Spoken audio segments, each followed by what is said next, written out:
Lots of people don't have a valid will, really too many. Around 1/3 of people over 55 don't have a valid will.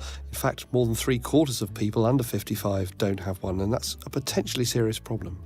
There are lots of reasons that people give for not making wills. Sometimes they don't want to think about dying. That's perfectly reasonable.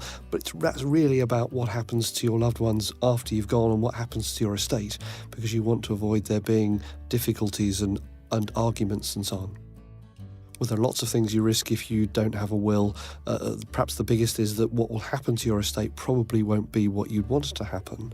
There are also lots of other smaller things. If you have wishes about whether you want to be buried or cremated, or you have family goods or heirlooms that you want to leave to someone, that simply won't happen. There are a number of things that will invalidate a will if you've got one. Perhaps the most usual is when people remarry. The will which they have will automatically be invalidated, even if what they want to happen in the old will is still the same as the new one.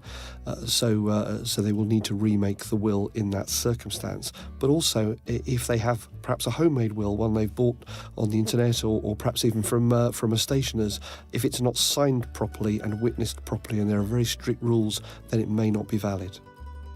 You can update your will as often or not as you like, but really it's about a change in circumstances. So perhaps when people buy a house or have a family, have children, they'll want to look and think about those again, or any other change in circumstance, perhaps a divorce, or if they've inherited money. If you've taken out life insurance, for example, that may make a large payment in the event of your death, and you'll want to make sure that what happens to that money is what you want to happen.